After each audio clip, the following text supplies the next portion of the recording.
who's responsible for this performance drought of 13 years now?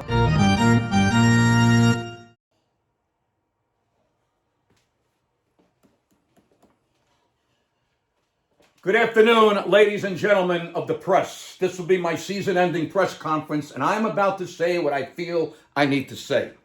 And I don't even care if you typewriter jockeys talk while I'm talking, because what's the fucking difference? Just don't ask any questions or I'll throw a fucking lawn dart at your forehead. I mean it. Well, 2022 is over. I'm not going to recap in great detail what happened. We all know. We all watched it. We went from playing historical baseball the first half to playing hysterical baseball the second half. We got into the postseason and played okay against Cleveland.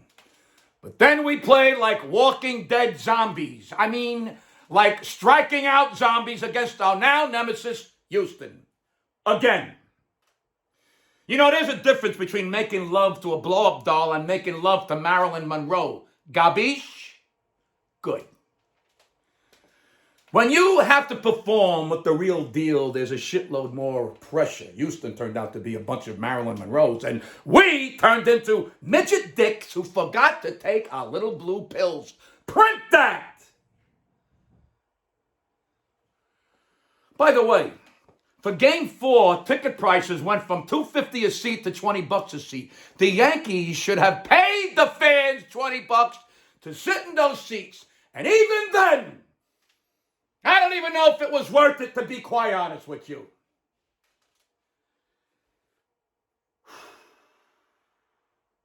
This now marks the 13th year in a row the New York Yankees have not appeared in the World Series. This drought is only rivaled by the drought we suffered from 1982 to 1995 under George Steinbrenner's ownership, when he turned running the team into a clown circus, and for dessert, he also tore down the Cathedral of Baseball. Fuck him.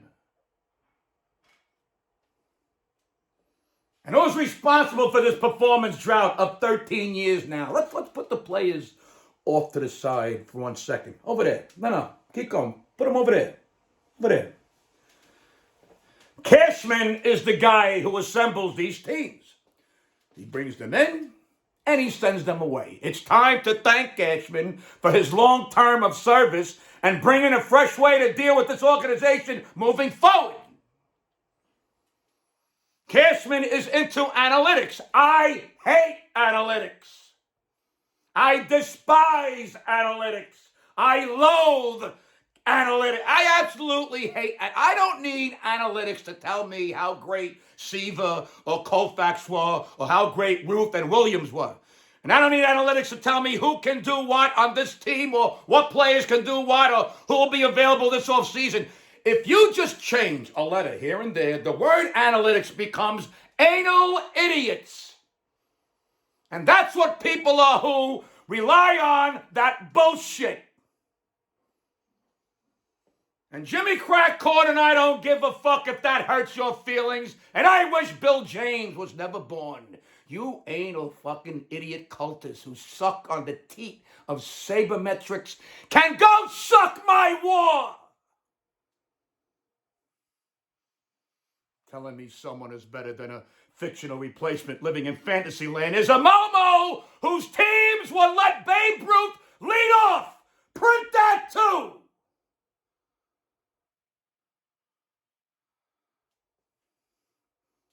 And Boone is a smart baseball guy, but only to a degree.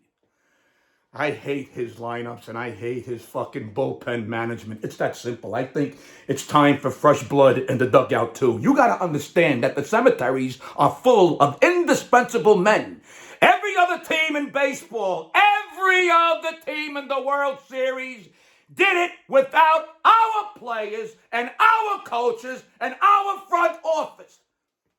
That means that other people can get the job done, and others are doing it every year since 2009. Look, it's disappointing that we couldn't even win one fucking game against Houston. We couldn't make a series out of it. We couldn't have the excitement of a Game 7. We played like shit and look like shit and smell like shit, I guess we're shit. So, where do we go from here? Who do we bring back? Here's my thoughts. As the Grand Poobah of baseball operation for the New York Yankees, I can only advise Judge, I think we need to think long and hard about a guy who wants the truck full of money backed up to his garage. Judge has been on this team for 7 years. He will be 31 to start the 2023 season. I love this kid. Personally, I'd have him back only if it's a reasonable amount of money. But if we're giving him $300 million and we have way over $500 million invested in just him and Cole, then we're fucking idiots. It's the same old, same old. Rinse, lather, repeat. Do you know what the definition of insanity is? It's doing the same fucking thing over and over and waiting for different results.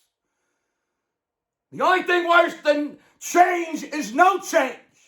Who the fuck am I? Who the fuck am I? What do I know? Carpenter was a classic mirage pickup during the early part of the season. He caught lightning in a bottle. Then he caught his farts in a bottle. Maybe there's a reason he was out of baseball. Benny and LeMahieu got hurt and missed the last month or more of the season and the entire postseason. Could they have made a difference if they were healthy? Yeah, sure, I think so.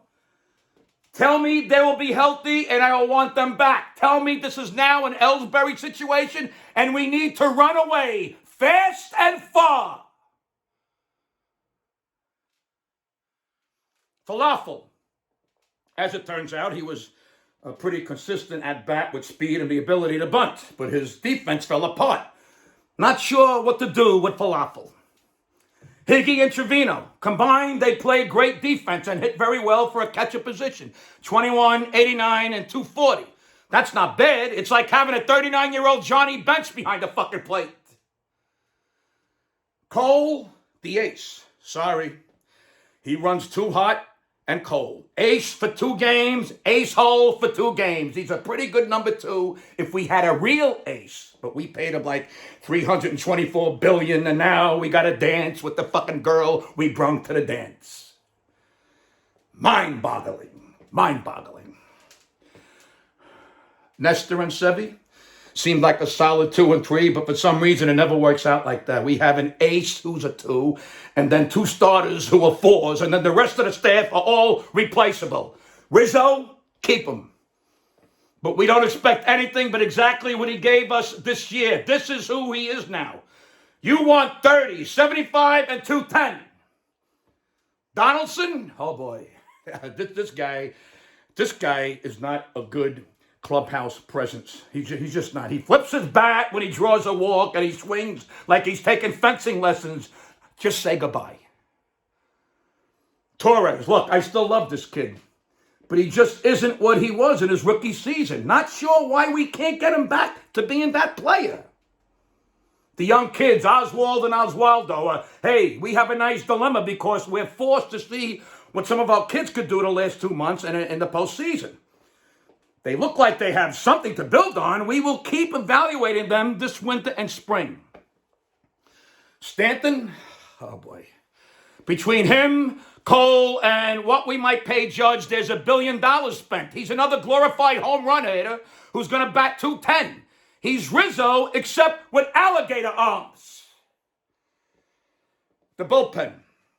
Hey, guys like Peralta and Holmes and Lasagna did pretty good job. Pretty good. Much all season. I think we're okay with them. And then Maraschino Cherries, he can come back healthy. But I like to finally bring in a real closer and let these guys be the bridge from the 5th to the end of the game if we must do that. Beta, okay. So the kid looks like a troublemaker in a college fraternity, but he's got pop, speed, and a good gold glove. I like him.